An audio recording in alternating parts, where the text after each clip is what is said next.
New York Giants fans, the Giants were at it again. They signed another defensive back, another of what I would call the big moves this offseason. We figured out that it's probably not going to be Travis Hunter in the draft, right? If you're thinking about what they just did with free agency and wide receiver, also what they did last year. When you think about the defensive backs they've brought in this year, it's kind of signaling that they're not taking Travis Hunter. We still don't know who they're going to take or who they'll be able to take. But I know one thing. I got to give the Giants some credit on some things. And I'll do that right now. I'm Coach Gene Clemons, and I have a Giant issue.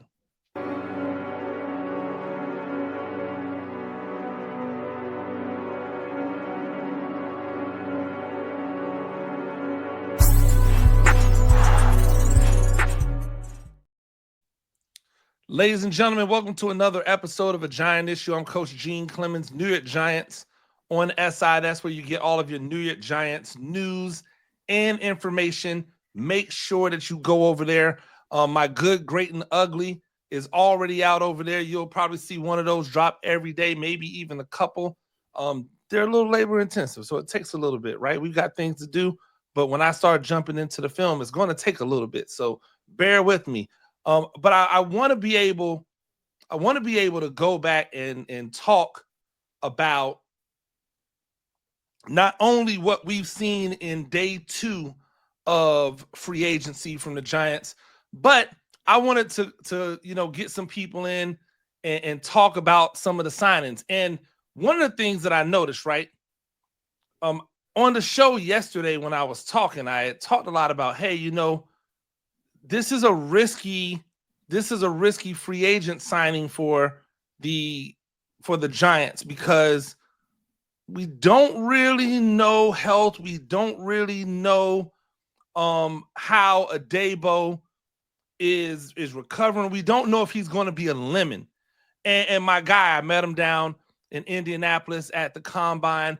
Timothy Jones hit me in the comments and says, "Hey, hit me up if you want to discuss Ah-Dey-Bo." Well, hell, of course I want to discuss Ah-Dey-Bo. He's going to be big for this team. At least he better be big for this team, right? So I went up, said, "Hey, can you join me?" He said, "Of course, we're here right now. I want everybody to welcome Timothy J. Jones, right? Timothy, thank you for joining me. Timothy is the host of the State of the Saints podcast on Sports Talk on Bleacher Report, correct? Yes. Absolutely. So, yeah. And a Saints fan, I would gather, right? Yeah. Born and raised in New Orleans, man. Grew up a Saints fan. So being able to you talk can about already hear it. You can already hear it in the voice. It comes out heavy. He must be back home. He was trying to taper it down in Indy, but it's back heavy right now, boy. I hear you. I gave me a quick little flashback to being in Gonzalez right there. So right off the rip, I want to get right into this. What were your thoughts when you saw that Ah-Dey-Bo was not going to be back with the Saints? What was your first initial reaction? Well, I was a little disappointed. I think that Paulson Adebo is a talented cornerback and has been since he joined the Saints back in 2021. As soon as he, was drafted by the Saints in the 3rd round, he was a starter, man. He started in a lot of games, made a lot of plays. And, you got mixed emotions when it comes to Paulson Adebo. We'll get to that in a second. But as for me, I feel like this is going to be a huge void that's going to be missing in the Saints secondary because Paulson Adebo is no longer with the team. Is it fair to say that some people thought, hey, not as big of a loss because of the amount of time he's missed with injuries over his first 4 years in the league? No, I don't think it's about that at all. Because, look, one thing about Paulson Adebo, he's going to make some plays. Like he was one of the leaders in turnovers in the secondary over the last 2 seasons. Prior to him getting hurt, he was leading the Saints in interceptions. I think what a lot of people kind of mixed emotions about when it comes to Paulson Adebo is his feast of famine type play. Like one play, he'll do something and it just absolutely egregious. He has like a reputation of being kind of handsy, so he'll get those holding penalties. you'll be upset 1 minute, and then the next play, he'll just jump right in front of the wide receiver and just snatch the ball out of there, catch an interception, and get the ball back to the offense. So it's almost like, some people look at it like it's a positive that he's no longer with the team. Me personally, based on how he played and watching him play every snap, I think that he will be greatly missed in New Orleans. Yeah, I can't see how you can't miss somebody who's a starter, right? Mm-hmm. But I think one of my initial concerns was about the injury, right? One Right. of my initial concerns was injury. Hey, how is this going to linger? I've heard some people, in my comments come out and say, and even people yesterday in my in the pod leave comments that, hey, he's looked good in the videos that we've seen. And I was like, in my brain, I'm like, yeah, that's great, but nobody's hit him yet. Like, he hasn't hit anybody yet. It's different when you add the car crash in, because Right. something like a broken that broken bone, it just doesn't happen very often. Like Yeah. that bone.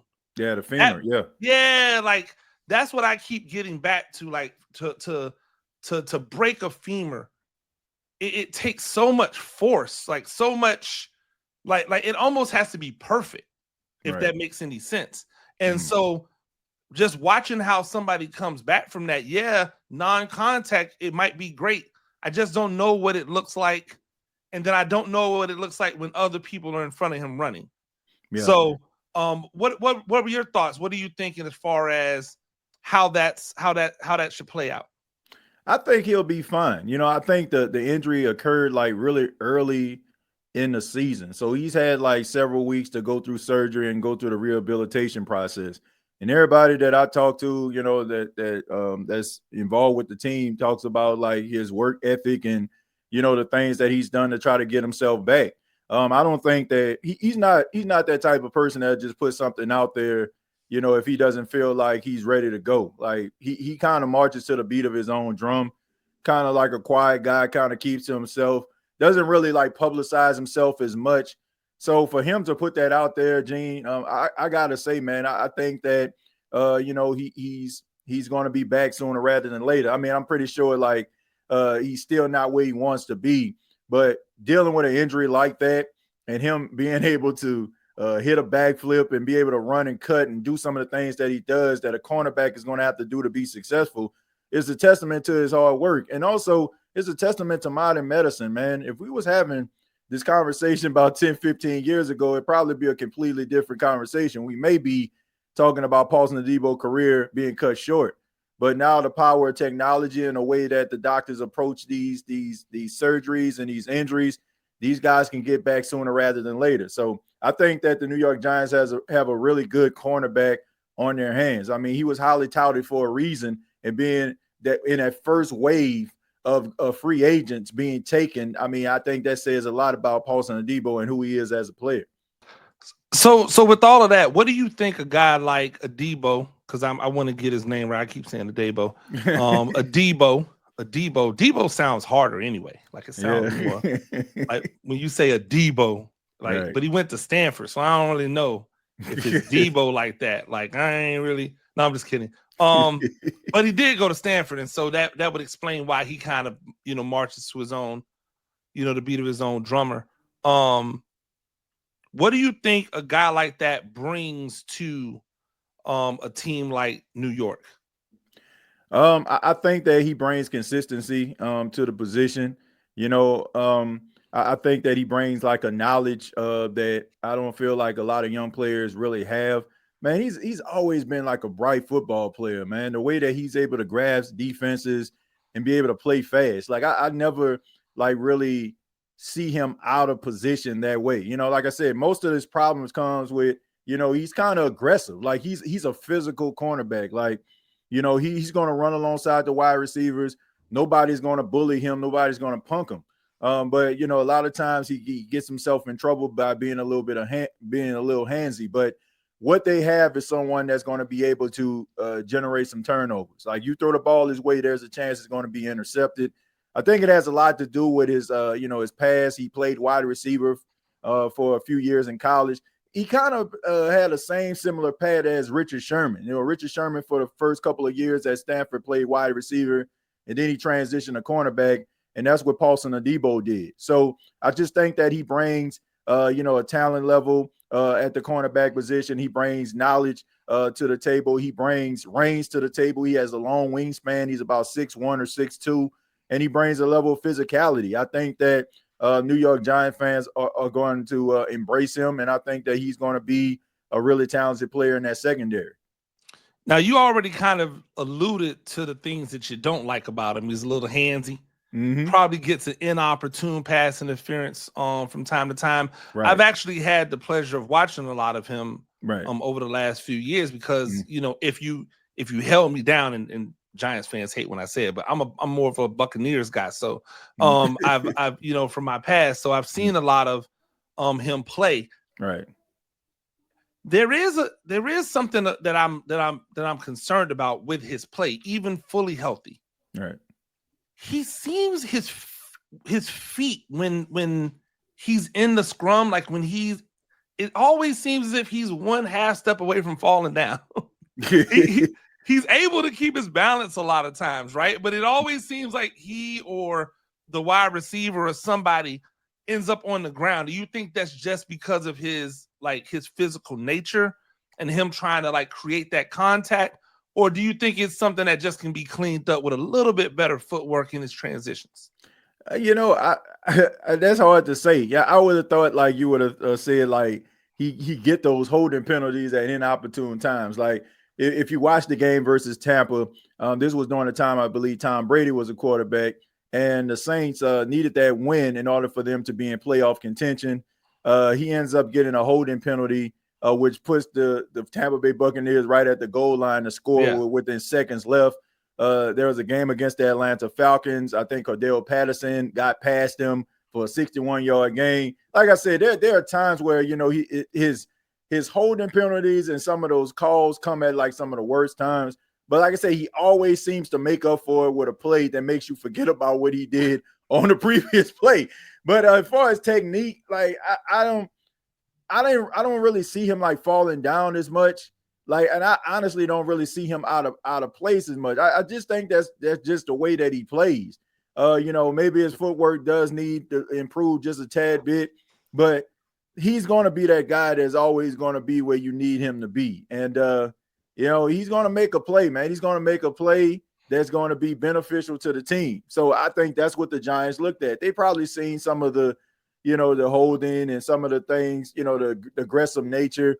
But they also see a guy that can, get the ball back to the offense. I mean, his first interception in NFL history came off Aaron Rodgers. And we know Aaron Rodgers at that time didn't throw a lot of interceptions. So, I mean, that tells you, man, this guy, he knows how to manipulate a quarterback to make them go his way, and he makes them pay. So I have nothing but positive things really to say about him. Yes, there's some flaws in his game, but I think that he was one of the best cornerbacks in his free agent class. What do you think about him going from a possession receiver, a possession receiver conference to a touchdown bombs away type of receiver conference? I mean, division. Do you think that that's something he's gonna have to adjust to, or do you think he has enough explosiveness to be able to stay with these dudes like a CeeDee Lamb, that'll burn you down, like a McLaurin, like a AJ and Devontae over there, like Malik Neighbors and Slayton when he's hitting deep?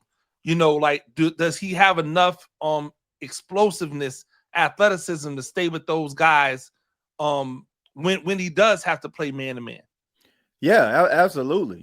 There's a guy who ran a 4.40 at the combine when he was coming out of Stanford. There's a guy that has a 40-inch vertical leap. I mean, he's not slow, man. I mean, he's a big big cornerback, but he can be able to keep up with the best of these wide receivers.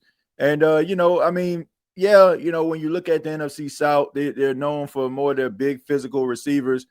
And if you look at the NFC East, it's more of style and finesse. But I think that he can match up with both of them. I mean, there was times over the last couple of years when Marshawn Lattimore, when he was, really Marshawn Lattimore, not the one we've seen with the Commanders, but he's been out. And Paulson Adebo had to step up to be that number one corner. And he did a phenomenal job, man. It almost made you kind of forget that the Saints were kind of limited and missing Lattimore. Like, he really elevated his game.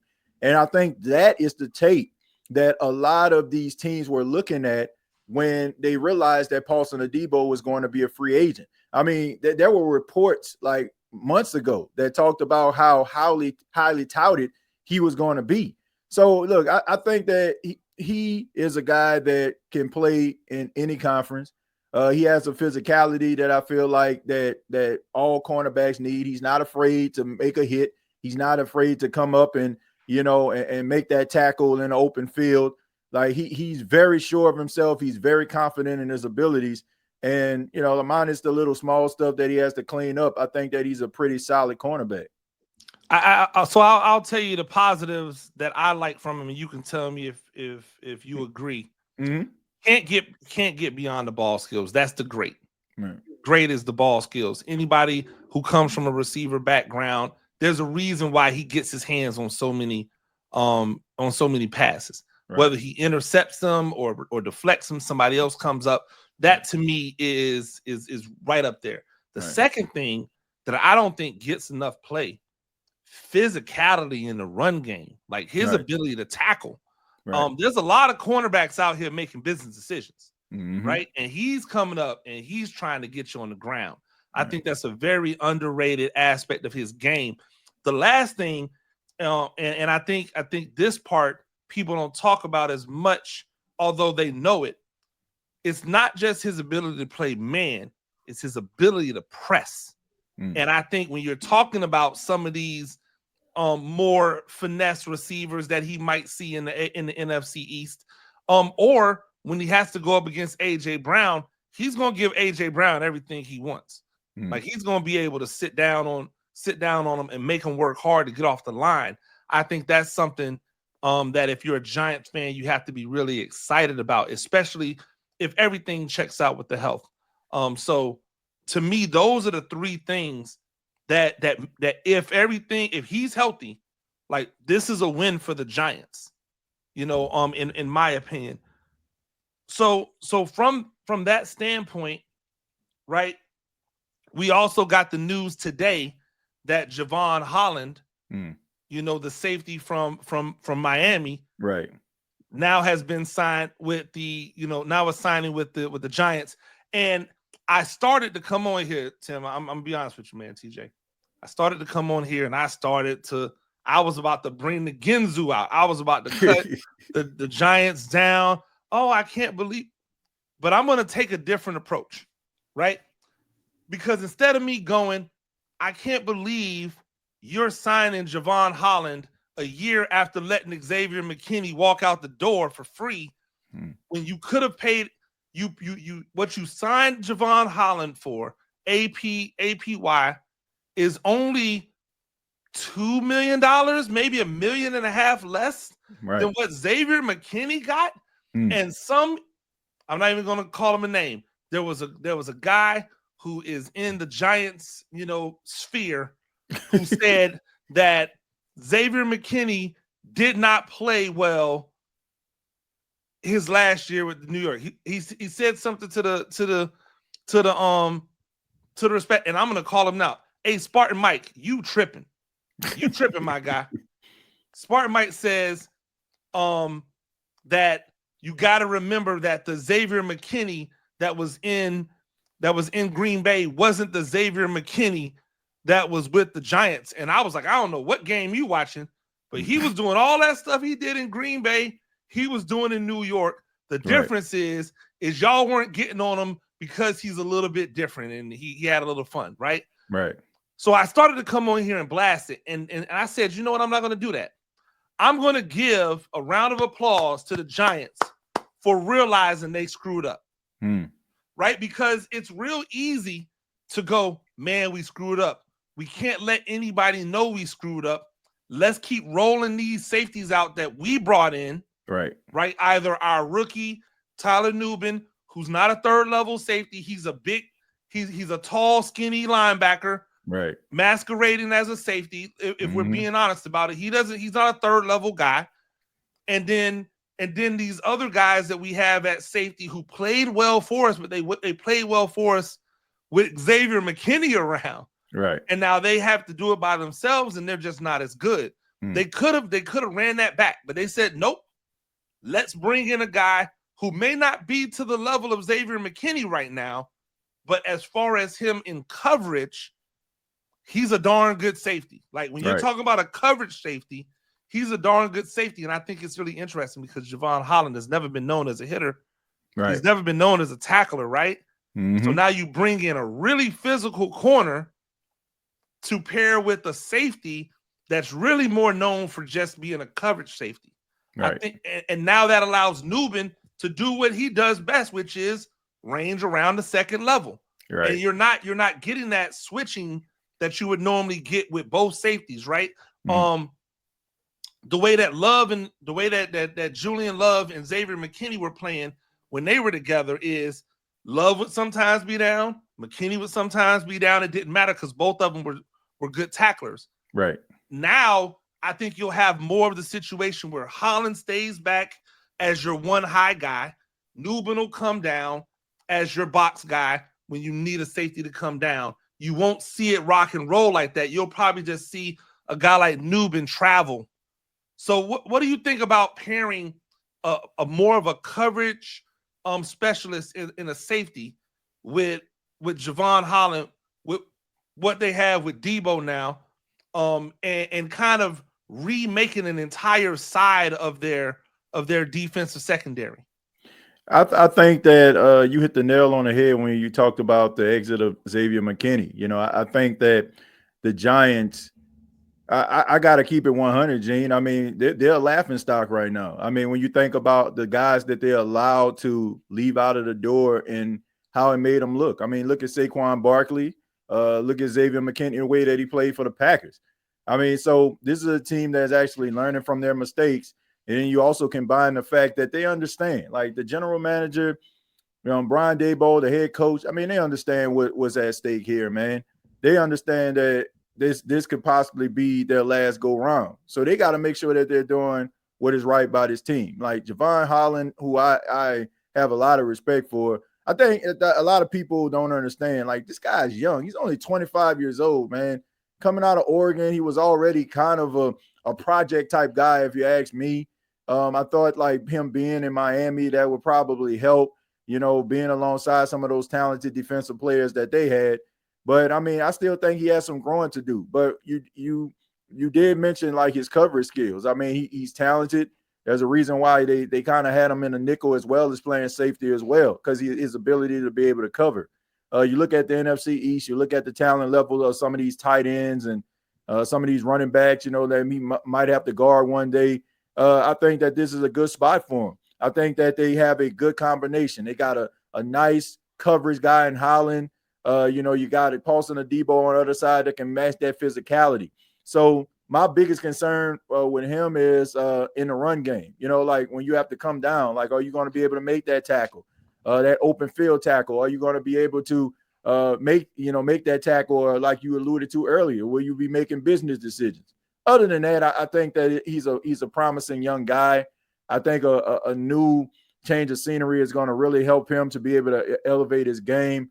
And I just hope that the New York Giants do right by him, because there's a lot of talent in that young man.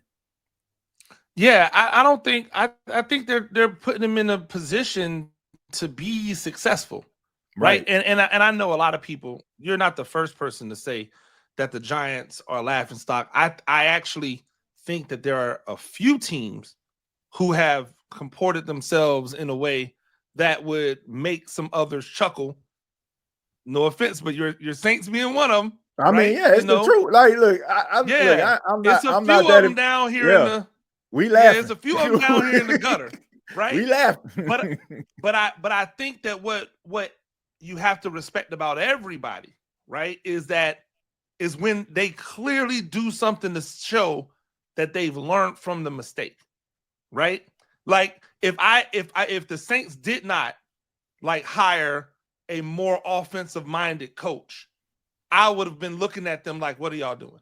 Like what do we got going on here? Do I like the hire? I'm not a big fan of his, but do I think that you at least address an area of need as far as the mentality of the head coach? Yeah. And so I'm looking at what the Giants did with Holland going, okay, they needed coverage. They needed coverage. They addressed it at corner. They addressed it at safety. They don't really need Holland to come down into the box. Right. They need everybody else to do their job, right? Because with Tyler Nubin as your other safety, Banks isn't afraid to hit. No. Debo's not afraid to hit. Your slot corner Drew Phillips is definitely not afraid to hit nobody. Nice. So you've got other defensive backs that are willing to stick their nose in there, where Holland can be that 22-yard free safety that doesn't have to come down and really run the alley hard, because you're going to have somebody else there to do it. Right. To me, that's the way you got to play him. I can't play him as a nickel versus teams who might run a lot out of 3 receiver sets, because he's going to have to come down and, and be physical at the point of attack. And I don't see him doing that. So why even set him up for failure? Put him at the one high safety. Now he doesn't have to worry about that anymore. I think it's a perfect opportunity for him to be in his element. And then when you go, if a team goes empty and you want to drop him down to play on a slot, you're comfortable with him playing in the slot because he has some value as a nickel, right? So now he can come down and be your dime guy. If you want to get Nubin off the field and get more of a coverage guy on, you can bring another safety in, right. Bring Holland down into a dime situation, and now you've got some pieces to play with. You've added depth in your packaging. So right. I think that's a great signing for them, because it's admitting when you're wrong.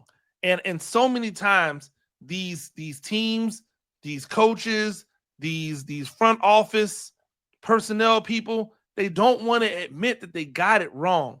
And to me, that's the most annoying part. So if they wouldn't have signed the safety, right, to come in and bolster them, I would have been like, okay, these dudes really think they can just run these safeties back.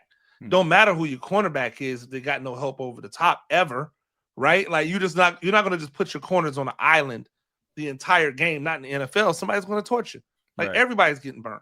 So the fact that they did it and they spent legitimate money on them says we should have spent legitimate money on Xavier McKinney last year. We didn't.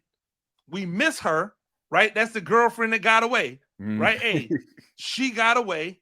We're not going to make that same mistake twice. Right. We have an opportunity to get another one who can be like her, not her, because she's never going to be her, but right.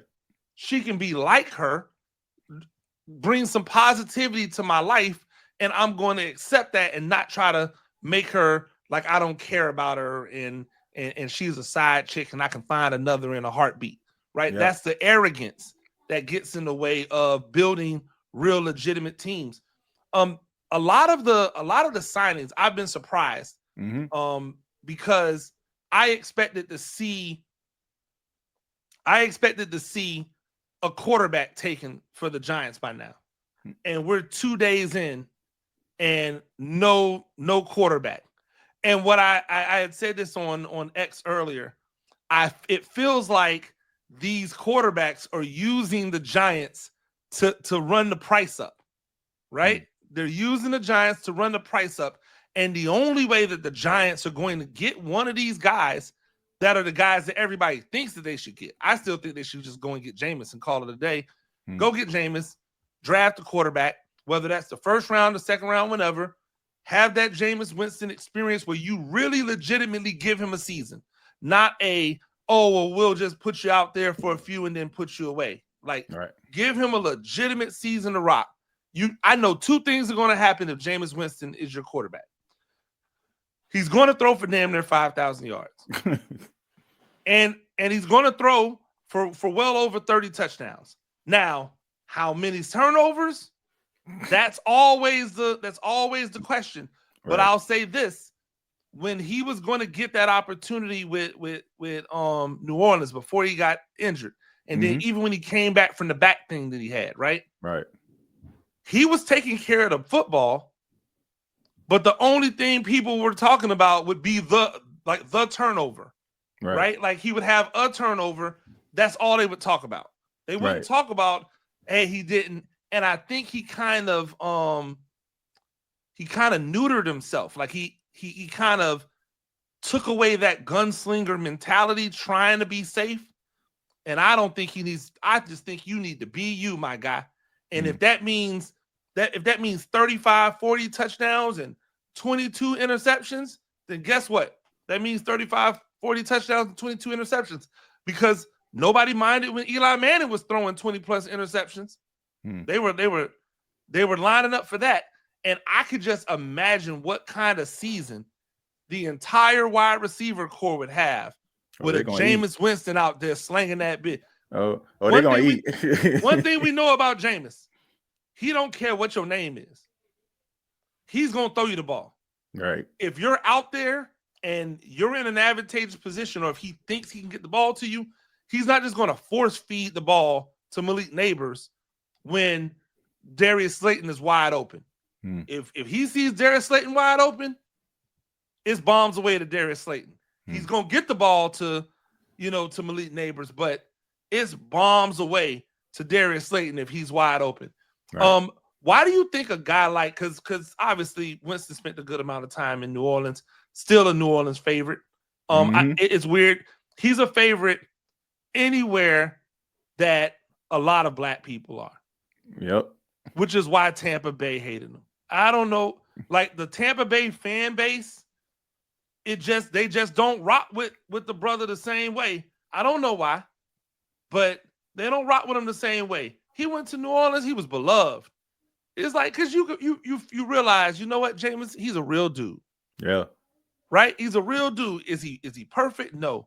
Is his heart in the right place? And I think a lot of times, especially in the South, because people will tell you Tampa's not really the South. Like Tampa is some weird conglomerate of East Coast and Midwest people, right?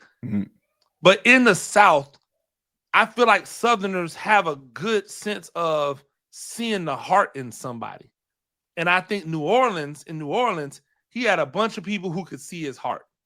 Yeah. And know he was in the right place. Well, I got a saying, Gene. You know, there's one thing about New Orleans. If you love New Orleans, it's going to love you back. If you just go out amongst the people, if you just show yourself as just a friendly guy, like most of the fan favorites, like Alvin Kamara, Drew Brees, Teddy Bridgewater when he was with the Saints. Teddy Two Clubs. Like people still love Teddy Bridgewater to this day. Why, Gene? Because on a Thursday night, Teddy Bridgewater decides to get on his bike and rides down to the Ninth Ward, where a lot of people look at it as a dangerous territory, goes to a park and just plays a flag football game with a couple of friends I grew up with. But the fact that he was willing to go out there and do that, like he ingratiated himself in the culture. That's the biggest issue right now. If I can, mention like Derek Carr, that's his issue. Like he hasn't ingratiated himself in the culture. Jameis Winston ingratiates himself in a culture. Jameis Winston was just down in New Orleans for Mardi Gras, walking among the people, taking pictures. Like you my boy said he can't be out there walking with the YNs. Yeah, you know what I'm saying. So he's out there. When they say he 10 toes down, he in them streets, and people respect that. So that's the reason why he's so beloved by Saints fans. And if the Saints were to sign him, man, people would be excited about it. Yeah, and I think that if the Giants were to sign him, I think that he would win over New York fans extremely fast. Because he just, wherever he is, that's where he's at. Yep. Right? Like he's not, oh, well, I play for New York, but I'm still over here. Like when he was in Cleveland, he was 10 toes down in Cleveland. Yep. He was holding people down. He was talking. He was the He was defending people, right? Like he resurrected Jerry Jeudy's career. Yeah. Jerry Jeudy was on life support. Jameis Winston showed up, and people went, "Is Jerry Jeudy a wide receiver one?" And that's why I always talk about a guy like Darius Slayton, who gets bagged on by half of this fan base who thinks that that the Giants are dumb because they're bringing him back. And I'm like, yo, every time you same guys complain about Daniel Jones, you forget that's the guy that had to endure Daniel Jones for his entire career. Right. Like, imagine if he had Patrick Mahomes. Imagine if he had Lamar Jackson. Imagine if he had Josh Allen. What would his numbers look like if you were giving him 140 targets like you gave Wan'Dale Robinson, 160 plus targets like you gave Malik Neighbors? Like, what would his numbers look like? Right. Last year, he averaged over 14 yards of reception. The next highest guy was barely over 10. Like, that's a big difference when you look at what people can do. So I look at a guy like Jameis Winston and go, if you're not sold on a quarterback, take Jameis, have the Jameis Winston experience for a year and reevaluate at the end of the year. If you do like a quarterback, bring Jameis Winston in, give him square business. Hey, Jameis, here's the deal. You're here to be X. He's going to accept the role because that's who he is. He's where his feet is, and he does what's necessary within that time. That's why I think it's a great signing. I'm not out here saying that he's better than Aaron Rodgers, but he might be better than what Aaron Rodgers is right now. Right. Who knows? I'm not saying that he's better than Russell Wilson overall, but he might be better than what Russell Wilson is right now. I know the one thing that he's going to do that those two dudes don't seem willing to do, and that is put the ball out there and let somebody go get it. Yeah. Right? Like, he's willing to put the ball out there and trust you to go get it, where a lot of these other dudes are afraid to throw interceptions because they don't want their percentage or whatever. You know, they're operating out of fear. Right. And he does not operate out of fear. Yeah. He operates out of supreme confidence in his ability to do the job. And I love that about him. Before I get you out of here, a couple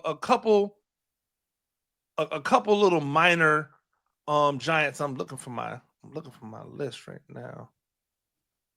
Where did it go?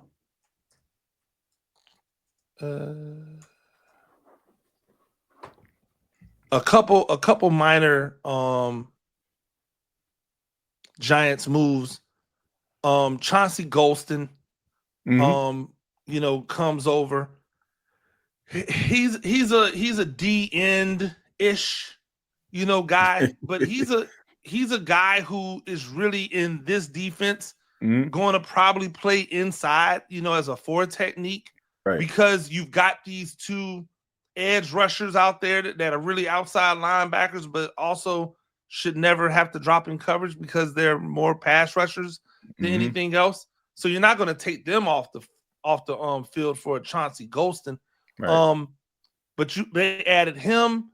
And then yesterday, Roy Robertson Harris, the D tackle that came over from Seattle. Right. And I'm going, this seems as if they're putting together a rotational defensive position. That would have seemed because like. you can't keep paying all of these guys $5 million here and $5 million there and whatever, and then turn around and go and pay somebody $15 million to really be the starter there. So either they're planning to add a rookie, and if they do, these guys are still going to be rotational pieces, or they're planning to platoon that position the entire time with the pieces that they have on the team, plus these new pieces that are coming in. I can tell you what I don't like. Seattle, decent against the run last year. Dallas, abysmal versus the run. Why am I getting defensive linemen from Dallas to come stop the run in New York? when we couldn't stop the run and knew it last year. Doesn't really make much sense to me. I think these guys are rotational pieces. What do you think about some of those moves right now? You think those are moves that help them, or do you think those are moves that are just kind of let's fill out the gap, the depth with free agency? Well, I want to start by saying this. You got to be careful with, looking at a team and just looking at the percentage and just think that that's the indicator that the person that comes in that was affiliated with that might end up like causing your defense to have hardships. Like it's kind of like what you just said about Darius Slayton. Like, I mean, you put in that position, Mike Zimmer, to me, it just never really seemed like it actually came together when it comes to the Cowboys. So with that, I like Chauncey Golston. I think that he's a decent player. Like I said, he's a rotational guy. I don't never like when I looked at the Giants last year, I didn't really look at their front four as being an issue. Like when they like one of the best like pass rushing teams in the NFL last season, like they played pretty well. They weren't like the worst. Yeah, but you said the magic word though, right? Pass rushing. Mm-hmm. They ain't stopped nobody from running the ball, right? And so my issue isn't saying, hey, Chauncey Golston isn't good at stopping the run, but that wasn't really his role, right? With Dallas. Like he wasn't there to be no run stopper. He was there to be another like pass rusher. Yeah. And so now you're adding him in. Mm-hmm. He's not going to play on the edge, at least not on a regular basis. Right. Most of his snaps are going to probably be somewhere around from the 3 technique 4-eye position. So, like, does that help you stop the run? No, I mean, it doesn't help you, but the defensive tackle from Seattle will. And then also, we watched the combine, man. We seen those big guys out there, man. Those guys can move, and we know that this is we know that this is a deep draft when it comes to those interior linemen. So it could be setting up something like you just alluded to, them drafting an interior lineman somewhere in the draft. And I understand how people think. If you see a guy in the 3rd or 4th round and a team might pick him up, they're like, I don't know about this guy. But this draft is just so deep when it comes to defensive linemen and defensive ends. You're going to find yourself a guy that can be an all-pro, multi-time Pro Bowler in some of those later rounds. So maybe that's what they're setting it up for. Like you said, the stopping a run has been an issue for them. So maybe that's what they're looking for. They're looking for those guys that's not afraid to go out there and be able to, get the running back on the ground, be able to get in the backfield, setting the edge. Those things are important in order for you to be able to stop the run. And also interior alignment, consistency when it comes to that. So maybe they're trying to add to that. Maybe, they're trying to fix some things that they feel have been broken. Now, Chauncey Golston, that's not going to absolve everything, but he's definitely, he's definitely a contributor. He's definitely a guy that could be a role guy and does well in his role. His name, it was called quite often in some big moments throughout his time with Dallas. But, I just think that maybe they are looking for someone that can be able to help stop the run. But he's a good rotational piece. Yeah, and if that's the case, it could just be, hey, we brought him in to be a pass rusher. We brought him in to be an interior pass rusher. They might be just trying to use him in that capacity. I know they were not happy with what they got on the interior next to Dexter Lawrence last year. So that could be it. I just know that, especially in this division, you're going to have to stop the run. Yeah. You're going to have to be able to stop the run. So, whether it's one of those rookies to come in and help be a better run stuffer, obviously getting back to more soundness behind them at the linebacker position will help that. Bobby Okereke was not himself last year. Hopefully he can get back to his borderline all-pro ways from the year before. And maybe even upgrade or look to supplement a guy like Micah McFadden, who he does some good things, but he leaves a lot to be desired in some other places. Will be good for them. I'm two things are right. Number one, give them credit because the way that they used Darius Slayton last year was terrible, and they re-signed him, which means that they know that what they did last year was terrible. So I want to applaud them for that. And then Jevon Holland says, hey, we need an elite level coverage guy at safety. Let's bring in this guy who's been an elite level coverage guy and allow him to man that position. Definitely too. I am really holding out hope. And from everything that I'm hearing from you, from other people, it sounds like Ah-Dee-Bo is going to be a thumbs up as far as his health goes. I'm not really worried about the football player. I'm really more worried about the health. And I say that because over the years, the Giants have run into some situations where guys were supposed to be good, and then they just never became who they were before the injury when they joined the Giants. And I would love for that not to happen to Ah-Dee-Bo, because I think he still has, if he plays well at 25, he's got another good contract out there for him. And so I always want the players to get their money. Right. So hoping that he gets that back. Tell the people where they can find you if they want to, talk more Saints, hear about some other stuff that you're doing. Where can they holler at you at? Well, I appreciate the opportunity, Gene. My name once again is Timothy J. Jones. I'm the host of the State of the Saints podcast, where you can find on youtube.com, search the State of the Saints podcast. Every Wednesday, 7 p.m. Eastern time on Bleacher Report, Saints Talk with Timothy J. Jones is available. And also, if you want to just talk football, you can follow me on X at TJAY Jones 8. Absolutely. Hey, TJ, I really do appreciate you joining me on short notice. Let me know if you want me to come through. I got you anytime. Just say the word. You know how it is. It's all love over here. Really do appreciate it. I appreciate you, Gene, and I'm definitely going to hold you to that, man. And good luck to everything that you're doing over here, man. You're doing an amazing job, and keep giving the people what they need to hear, man, because we need more of that out here, man. Yeah, I think fresh perspective is just always the thing. We don't, and just from conversations that we had in Indy, there's no groupthink over here. Everybody has their own personality. They have their own opinion. We don't always have to agree.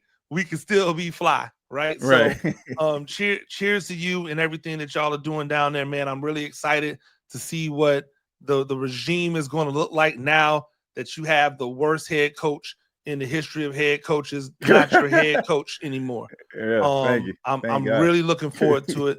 Being out of that realm. Saints fans, just like Giants fans, deserve a winner. They've always been loyal to their team. They've been loyal to their cities. They deserve winners, both the New Orleans Saints and the New York Giants. And we're hoping that that's the case, because fans, like I tell y'all all the time, it's only better for us to be able to talk positive about stuff, right? Like if you remember the movie Monsters Inc., everybody thought fear, and scaring kids was the way to get power, and then they found out that making them laugh and be happy was exponentially, better. It's the same thing when it comes to content creation.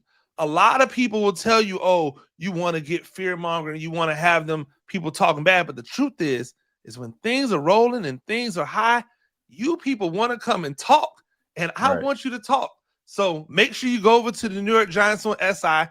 Check out what we've got going on, the good, greats, and uglies. I'll have one up on Jevon Holland tomorrow morning. Definitely check that out. Make sure that you see everything, the free agent tracker over there. Then make sure that you come right back here tomorrow night, so we can talk about day 3 of free agency. Maybe we might be talking about a quarterback. You never know. Until then, I'm Coach Gene Clemons, and I've got a giant issue.